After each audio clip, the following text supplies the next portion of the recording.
Սամսոնին Աստված ընտրել էր։ Օծություն ուներ իր վրա, այսօր ձեզի ընտրել է, դուք պատահական մարդիկ չեք։ Բայց Սամսոնի ուշք ու միտքը աշխարհի աղջիկներն են։ Ուշք ու միտքը աշխարհի աղջիկներն են, Աստված իրանց կանչել է մեծ գործի համար։ Բայց Սամսոնի կենցաղվարությունը երկինքը չէ, աշխարհն է։ Այսօր իշքան երիտասարդներ կան, որ այդ հոգով կաբրին։ Իշքան երիտասարդներ ունին, որ այդ հոգով կաբրին։ Կամ եկեղեցու մեջ են։ Տերը գսե դու երկինքը փնտրես, ես գիտեմ, որ քեզ ընտանիք կազմել է պետք։ Ես գիտեմ, որ ժամանակ եկե դու ընտանիք կազմես։ Դու ինձի փնտրե, ես այդ քույրիկին կդնեմ քու սրտիդ։ Քու գլուխդ կգտնի քու կյանքումդ։ Կբերեմ այդ եղբորը, որը քեզի գլուխ դբերնի։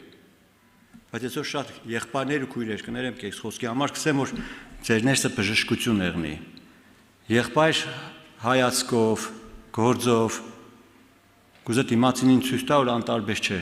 իր նկատմամբ։ Սիրեն, սիկ անմակուր է, սիկ աշխարհ է։ Սիկ երկնքի կենցաղվարությունը չէ։ Ուսպես քույր եղբայրները միշտ իրանց կյանքում խնդրեմ կունենան։ Եթե դու Աստծո խոսքից դուրս կուկաս, Տերը գսե երկինքը փնտրե։ Մնացածը ես գիտեմ քեզի պետք, ինչ է պետք։ Գիտեմ ով է պետք։